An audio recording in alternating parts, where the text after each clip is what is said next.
হৃৎপিণ্ডের উপরে চাপ বেড়ে যাওয়ার একটি আশঙ্কা থাকে, ব্লাড প্রেশার বেড়েও যেতে পারে, হার্টের অ্যাটাকও বাড়িয়ে দেয়। মাংসে কিন্তু মন্দ কোলেস্টেরলের পরিমাণই বেশি থাকে। ডায়াবেটিস রোগ রয়েছে, তাদের ব্লাড সুগারও কিন্তু অনিয়ন্ত্রিত হয়ে যাওয়ার সমূহ সম্ভাবনা থাকে।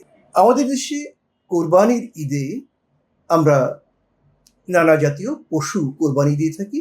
এর মধ্যে প্রধানত গরু, খাসি, ভেড়া, এর সাথে আরও কিছু রয়েছে। এ কারণেই কিন্তু কোরবানির ঈদে অন্য খাবারের পাশাপাশি মাংসের পরিমাণ কিন্তু আমাদের বেশি হয়ে যায়। আমরা পোলাওর সাথে মাংস খাই, খিচুড়ির সাথে মাংস খাই, কেউ চালের আটা রুটির সাথে মাংস খাই, কেউ পরদিন ভাতের সাথে খাই। এইভাবে নানাভাবেই কিন্তু আমরা গরুর মাংস, খাসির মাংস, ভেড়ার মাংস খেয়ে থাকি।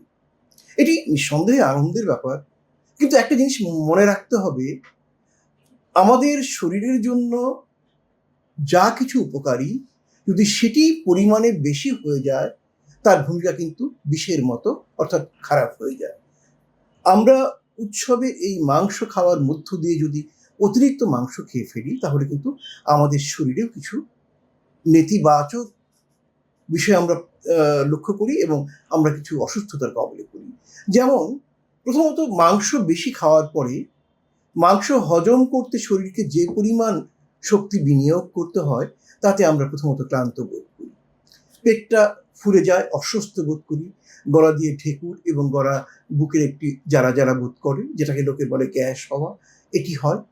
এবং এই ভরপেট খাওয়ার পরে কেউ যদি শুতে যায় এবং তার বয়স যদি 40-এর বেশি থাকে, তাহলে কিন্তু তার হৃৎপিণ্ডের উপরে চাপ বেড়ে যাওয়ার একটি আশঙ্কা থাকে। এবং এই চাপ বেড়ে গেলে যাদের হার্টের অসুখ রয়েছে, তাদের কিন্তু বুক ব্যথা শুরু হতে পারে। এবং একই সাথে প্রচুর খাওয়ার কারণে অস্বস্তি এবং অস্বস্তি থেকে ব্লাড প্রেশার বেড়েও যেতে পারে। যাদের হৃদরোগ বা উচ্চ রক্তচাপ রয়েছে, তাদের ক্ষেত্রে কিন্তু আমরা দেখি যে এই অস্বস্তি, উচ্চ রক্তচাপ একদিকে যেমন ব্রেনের স্ট্রোক বাড়িয়ে দেয়, অন্যদিকে কিন্তু আবার হার্টের অ্যাটাকও বাড়িয়ে দেয়। এর বাইরে আমরা জানি গরুর মাংস বা খাসির মাংসে প্রচুর পরিমাণে কোলেস্টেরল থাকে।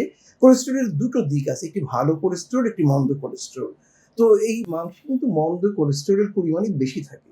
ফলে বেশি মাংস খেলে কোলেস্টেরল বেড়ে যাওয়ার একটা সমূহ সম্ভাবনা থাকে, এবং এটি যদি দিনের পর দিন চলতে থাকে, সেই কোলেস্টেরল কিন্তু বিপজ্জনক পর্যায়ে চলে যায়। শুধু তো মাংস খাওয়া যায় না, মাংসের সাথে আরও কিছু খাবার যুক্ত হয়।